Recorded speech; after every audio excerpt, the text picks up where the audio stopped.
Hello friends, I am Krishna Pandya. I am studying ख्याति college of physiotherapy Ahmedabad. आज हम लोग ये जानेंगे कि कोरोना वायरस हमारे शरीर में कैसे फैलता है। कुछ चीज़ें ऐसी हैं जो हम देख नहीं सकते मगर वो होती है।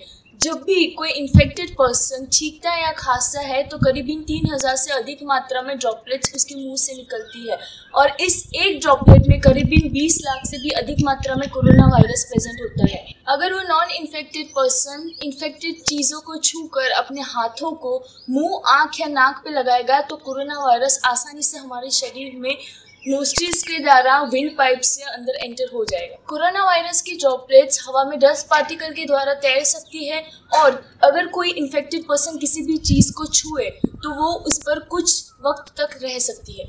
विंड पाइप आगे जाके 2 हिस्सों में डिवाइड होती है जिसे हम ब्रोंकाइल्स बुलाते हैं। वो ब्रोंकाइल्स आगे जाके ब्रोंकियोल्स में डिवाइड होती है। ब्रोंकियोल्स के एंड में एल्वियोलाइज प्रेजेंट होती है। एल्वियोलाइज जो पूरी की पूरी तरह से कैपिलरीज से बनी हुई होती है।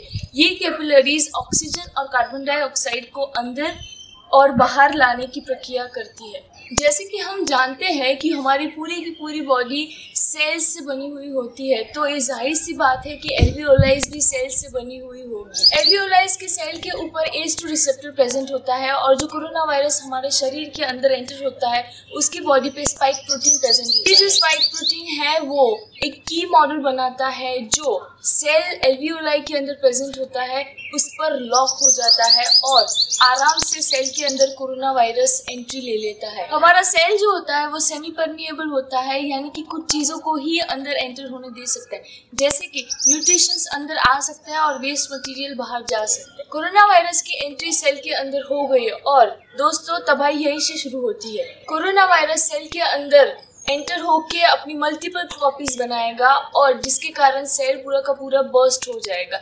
अब ये सवाल आता है कि क्यों कोरोना वायरस सिर्फ एल्वियोलाइज यानी कि लंग्स के अंदर के ही सेल में एंटर होता है, क्योंकि हमारे हाथ, नाक, मुंह या किसी भी और चीज़ों के सेल के ऊपर जो ACE2 रिसेप्टर है वो प्रेजेंट नहीं होता। इसलिए कोरोना वायरस सिर्फ एल्वियोलाई के सेल्स यानी कि जो सेल्स के ऊपर ACE2 रिसेप्टर प्रेजेंट होता है उसी पर जाके अंदर एंटर होता है। जैसे ही कोई फॉरेन पार्टिकल हमारे शरीर के अंदर एंटर होता है हमारी इनेट इम्यून सिस्टम एक्टिवेट हो जाती है। वो इनेट इम्यून सिस्टम वो एंटीजन के अगेंस्ट एंटीबॉडीज बनाना शुरू कर देती है। एंटीबॉडीज जो रिलीज होगी वो कोरोना वायरस की जो स्पाइक प्रोटीन है जो कि एक की बनाता है उस पर जाकर गलत ताला यानी कि लॉक बना देगी, जिससे कोरोना वायरस अब किसी भी सेल के अंदर अटैच नहीं हो पाएगा। इसी वक्त हमारे जो शरीर के अंदर WBCs के मैक्रोफेजेस होते हैं वो भी साथ में एक्टिवेट हो जाते हैं।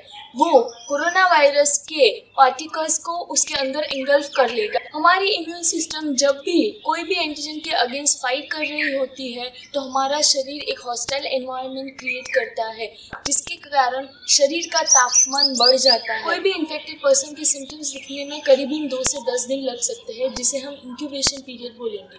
अगर कोई भी इन्फेक्टेड पर्सन है जिससे आप इंटरेक्ट कर रहे हो बिना कोई भी प्रिकॉशन लिए बगैर, तो ऐसा ज़रूरी है कि वो कोरोना वायरस आपके शरीर में एंटर हो जाए। इसीलिए आपको बार बार सोशल डिस्टेंसिंग के बारे में बोला जाता है। जैसे कि हमने देखा कि कोरोना वायरस सेल के अंदर एंटर होगा और अपनी मल्टीपल कॉपीज बनाएगा और जिसके कारण सेल पूरा का पूरा बर्स्ट हो जाएगा। इसी दौरान हमारी एल्वियोलाइज और लंग्स में पस इकट्ठा होना शुरू हो जाता है। ये लंग्स और एल्वियोलाइज में कलेक्टेड हुआ पस जो कैपिलरीज है उनको ब्लॉक कर देता है, जिसके कारण ऑक्सीजन और कार्बन डाइऑक्साइड का सप्लाई ब्लॉक हो जाता है और इंसान को सांस लेने में तकलीफ होती है और अंत में मौत होती है उसकी। सो सिंपली कहे तो जब तक वैक्सीन नहीं बनती तब तक हमें सेल्फ प्रिकॉशंस रखने हैं, यानी कि मास्क का उपयोग करें, कोई भी चीज़ को इस्तेमाल करने से पहले सैनिटाइज़र का यूज़ करें और सबसे ज़्यादा ज़रूरी अपनी इम्यून सिस्टम बूस्ट करें। सो तब तक take care of yourself, your friends, your family, your society. Stay home, stay safe.